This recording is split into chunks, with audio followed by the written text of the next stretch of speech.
Hey guys, welcome back to the podcast. I'm Amanda. Laura. And I'm Kendra. And we are back on really considering the intentionality of our lives since we're starting a new year. And so today we're going to consider if you had one day left to live, if you had 1 week left to live, if you had 1 month left to live, what would you do differently? Because I'm telling you, people completely change things when they find out this information. And this is just a thought experiment that is worth considering. It's worth asking yourself from time to time some critical questions as we start this new year, especially because if left unchecked, life will happen to you rather than you creating the life that you want, especially medicine. Medicine will weave its way into every aspect of your life if you let it. It's never going to say, you know what? Why don't you sit back? Why don't you sit this one out and not pick up? You probably should rest. That's just not the culture that we have. So knowing this, it's on us to start to check in with ourselves and make sure that we are living in the way that we want to. We all have time pressures. We all have duties, expectations. Sometimes we're living purely in survival, and many times we have postponed our personal priorities. You know, last week we talked about the 80-year-old version of ourselves. That feels like another person. It feels like somebody else who's going to have to deal with the problems that you have set up for them in the future. It's really important to get connected. And so the thing that I was watching was saying, like, connecting to that 8-year-old version of yourself, like, that's a little easier to, like, yes, I am still that person. The more that you, like, revisit that, it becomes easier to recognize that the 80-year-old version of you is also still you. You're still having to deal with the stuff you put off today. So again, just to revisit, life passes in no time. And without intentionality, people will give you tasks. If you are not creating the life that you want, people will fill it up for you. Work will fill it up for you. Other things outside of yourself will decide how you live your life. So that's why we're discussing this, because you need to create the life that you want. We often delay our own needs. That was the whole name of the game in med school and residency. But we've recently had some deaths that have happened, close friends and relatives and such. And it's a time to reassess. Shoot, they never did do all the things that they thought that they were going to do. And that is a somber realization. And I don't want that for any of us. So this isn't about panic. It's just about calibrating. This isn't about upending our lives. Just maybe it's worthwhile to start some experiments, to start like clarifying what it is that we're going for and to make little micro steps to get there. Don't wait too long. So let's start with, what is the clarifying lens? So the clarifying lens, the goal of this is to reframe the thought experiment as a tool to clarify values and reveal friction points. So if you really consider what you do and not do, if you truly only had a limited amount of time left on this earth, it's really a mental trick. Limited time reduces noise. Social expectations drop away. What remains is often a focus on relationships, producing meaning, and really experiencing small joys. So, for example, one of us might stop staying late, right? Staying after shift, actually making it to our kids' recital, game, graduation, whatever it is that you would blow off in the name of, being a team player, or being, loyal to the job, or doing what you feel like is your duty. Maybe you have a story worth telling. And what if you emailed 1 chapter a week to a mentor or someone that's done this before, someone you look up to, instead of waiting for the perfect manuscript? What if you just started practicing and just wrote these emails once a week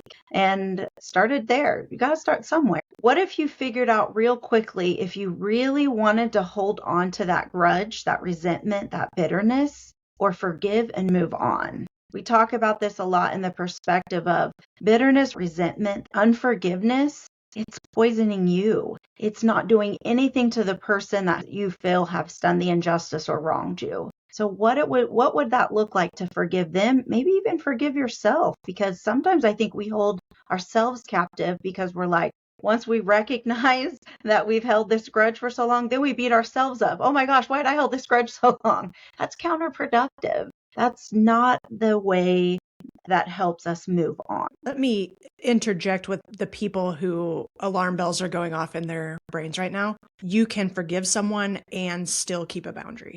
It doesn't mean going back to the way things were, but you holding on to the regret or to the resentment in your own self, just like Kendra said, is poisoning yourself. You can still forgive and move on, even if you don't reconnect, even if it's not safe to rekindle. You can still do this mental exercise and carry on with whatever makes the most sense for you. This is all about you guys. Just like A said, when you forgive, it's about the peace within yourself. It's about reaching that point of peace that's inside of you. It has nothing to do with that. And if that part of maintaining the peace means you put a very firm boundary up, then do it. It is for you, whatever you need to help release it and move on. What if you stepped outside at the end of your shift or at the end of the day? Or maybe you went to work a little bit early and you noticed driving at sunrise or sunset. Like, what if you noticed that? What if you noticed, I live on a cattle ranch and it's amazing the seasons of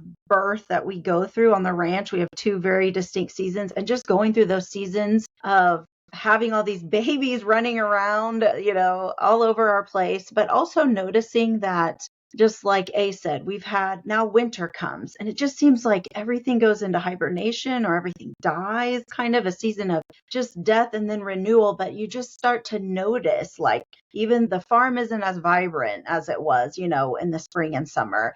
And then we've already had all the babies being born. And now, unfortunately, we've had a couple of mamas die or whatever. But there's just seasons in life. And what if you were to slow down and just notice those seasons a little bit more? What if you put your phone down? What if you came home and just went straight and put it on the charger and just didn't pick it back up? So you really could be present with those that, you share life with, those that you are in relationship with. How much more do they want, need, deserve your time than, say, a screen, a phone, whatever, Not to say that you wouldn't sit down and watch a movie together or do something like that, but it's just being able to really be present in this undistracted, uninterrupted time that has the potential for creating a memory that pretty much withstands the test of time. So what relationship would you invest in if you had 1 day, 1 week, 1 month left? And what task would you stop doing if it cost you the thing that you love the most? Think about those two questions and then name one thing you do today that you're not doing now. And then what's one thing you would definitely not do if you focused on those questions and realized the lack of time left that you would have? And what actually would life look like? Real life, everyday life. And let's just review here a little bit what categories people most likely tend to pick. Okay, so we're going to talk here about the categories that most people would choose to spend time on if they had this kind of very real limit of 1 day, 1 week, 1 month, or 1 year. And the first is relationships and repair. So we've spoken about this before, but if there is a longstanding grudge, or if there is a person that you haven't spoken to for a while, and you know that there's some repair that you can do, most people would want to take care of that. Maybe you have a sibling that you love hanging out with, but just haven't prioritized time with them. Well, it's likely that you have this kind of time constraint. You know that you're going to want to dedicate time to spend with them. So if you have a year left to live, I'm going to want to be seeing my brother. He doesn't live in town with me, but I'd want to see him at least once a month, and I'd want to talk to him more frequently. So that's one. So what we can do if we don't have that, we do all have this time constraint. We just don't know what it is. I mean, the saddest thing, I don't know, there's so many sad things that have happened recently, but there's a friend of mine who was a totally healthy guy, my age, and has 2 little kids. He got necrotizing fasciitis in October and was dead within a week. Had been camping with his family like the week prior. Had no idea. And so none of us knows. We don't know what our time constraint is. So let's start living like we know time is limited and look at what are some micro actions that we can do. One would be like scheduling a 20-minute phone call this week, or connecting with someone that we want to connect with. Put it on the calendar, or really really thinking about these relationships that we have that we want to optimize, and how do we want to feel about them if we're leaving this earth? How do we want to look back? I honestly really believe that a lot of the suffering at the end of life is from regret. So how can we make choices now to minimize that? Second is meaning. Like, what meaning have we created, or what projects or what legacy have we created? Maybe it's a photo book that you put off compiling. Maybe it's a personal history that you know that you want to write for your descendants to be able to read about your life. Maybe you're creating a patient education video that will help a lot of people, or maybe you wanted to build a course or write a book or a painting. Maybe I keep saying I'm going to read this book. What is the book called? The Swedish Art of Death Yes. Cleaning. The Okay. gentle art, I just pulled it up. The gentle art of Swedish death cleaning. How to free Yeah. yourself and your family from a lifetime of whatever. Right, right, right. Yeah. Do I want to leave cluttered closets to my kids? What do I want to leave? And so thinking about those kind of things, volunteer for something that you believe in. Where have you created impact in the world that you can look back on and feel happy, feel satisfied that you were able to create goodness in the world? So here's your micro actions. Create a little 30-minute starter slot on your calendar to outline whatever project it is that you want to start on, whether it's your book, cleaning out that closet, making a video. It could be just making some audio recordings for your Yeah. kids and grandkids to be able to hear your voice. Yeah. Number 3 is health and presence. So if the example is you had 1 month to live unless you started taking care of your body, what would that do to change some of the habits that you're currently engaging in or not engaging in? Would you go get that colonoscopy? Would you make an appointment with your PCP? I'm often astounded at how many doctors do not have a doctor. Like, you need a doctor, people. Get a doctor. Would you go for a walk in the morning? Would you figure out time to lift weights? Suddenly, would you be able to squeeze it in as a non-negotiable? So let's all just pretend. Yes, we could. If your life depended on it, which it actually does, could you squeeze it in? So here's a micro action. Just book one preventative appointment or set an alarm for a 10-minute morning walk. Go ahead and do that.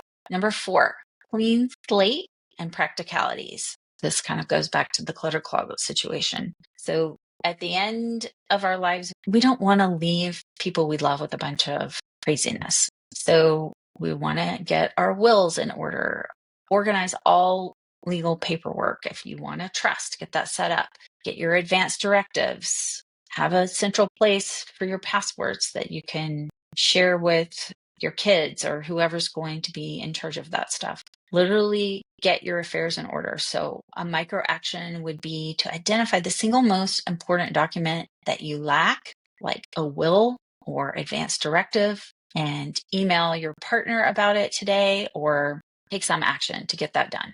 Number 5, small joys and play. We talk to you guys about this all the time. We don't do it enough. Play is essential. It's like a vitamin. We should call it vitamin P because it is so important to your experience of life, to living a wholehearted life.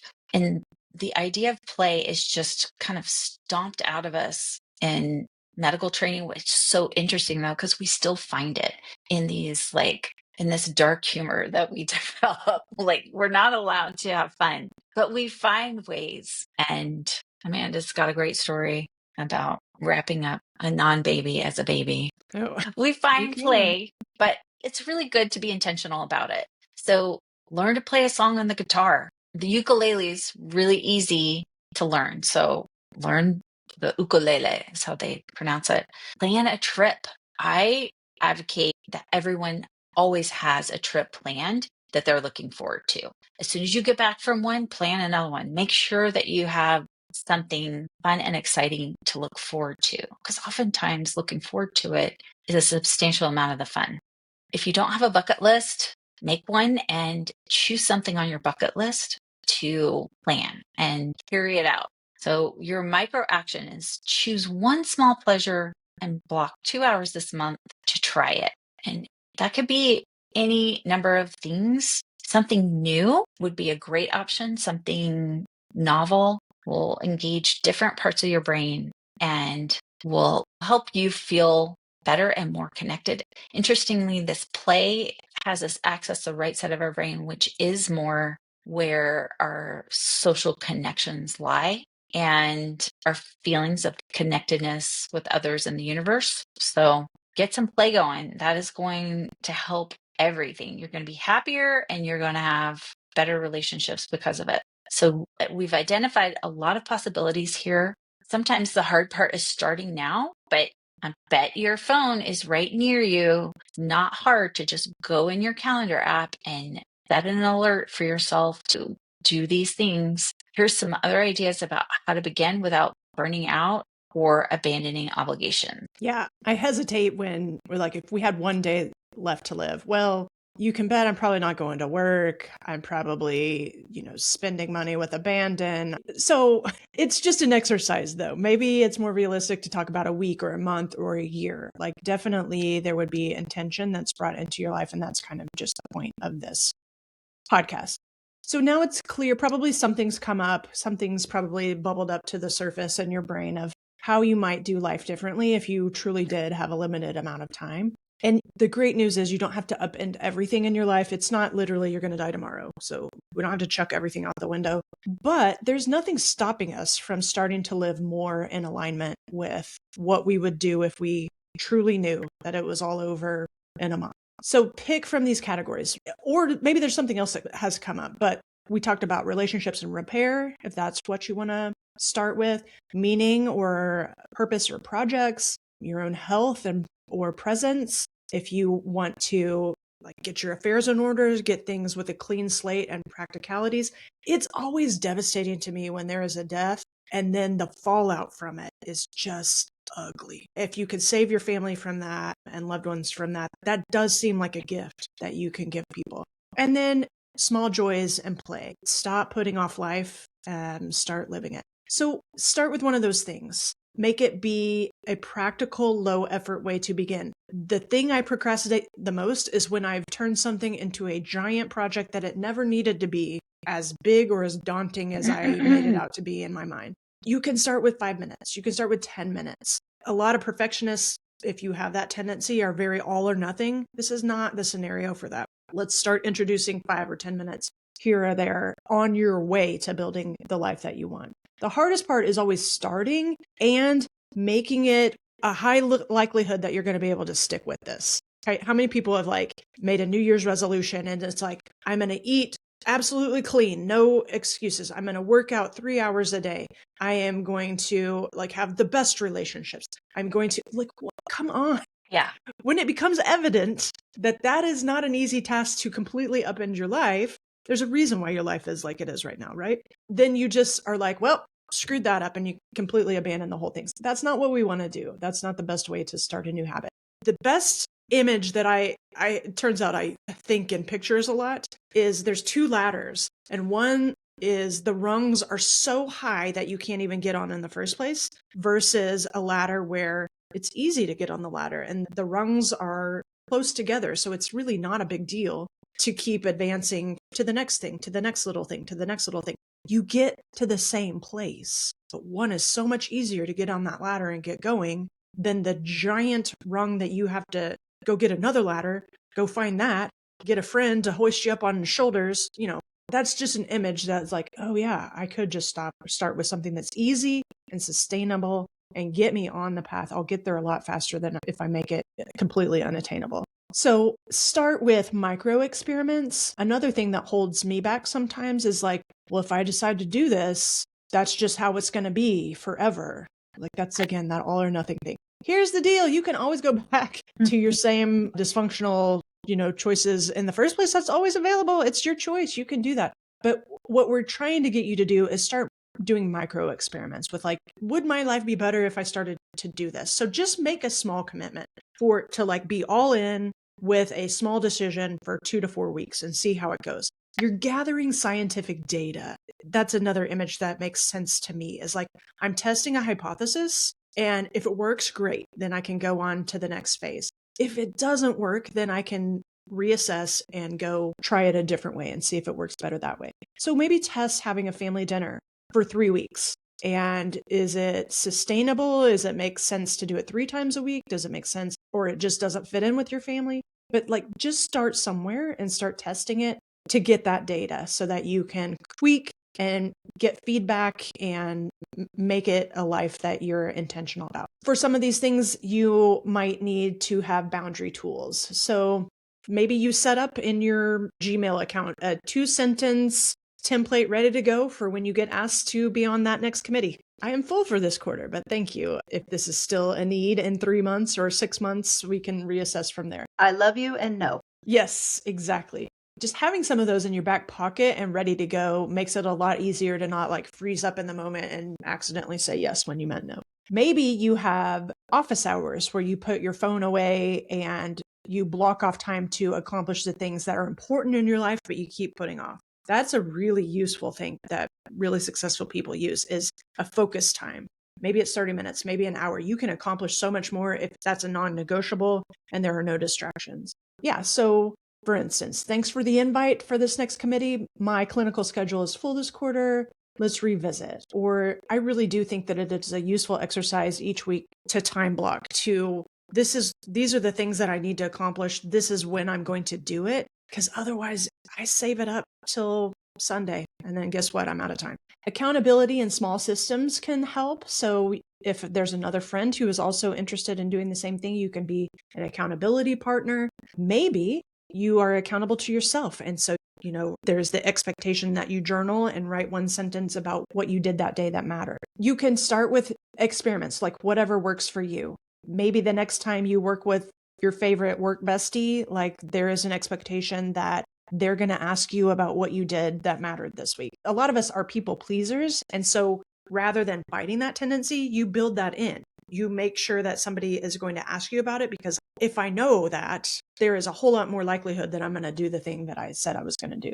Paperwork and practicalities, you can make a list of practical legacy tasks. Maybe you've never set up a will. Maybe you haven't set up a healthcare power of attorney. That's not very fun, but it's on the list of things, again, that when you're gone, the fallout from it isn't, maybe it won't be ugly for your family, but I just have seen it happen where things do get ugly. Maybe it's the Swedish, death cleaning, where you just want to start with a closet or even a single drawer. Just pick an easy one and just start with that in mind to make things easier once you're gone. You'd be surprised when you get those things set and in order. And we have things that are in our cognitive load sometimes that's just easier to just get them done. And then you don't have to think about it anymore. So just ask yourself, what micro experiment will you try for the next 3 weeks? You're just gathering scientific data to see what does and doesn't work with your life. Who can be your accountability partner? Or do you want to start journaling and being accountable to yourself? So before we go, there's a 1-minute reflection to anchor this.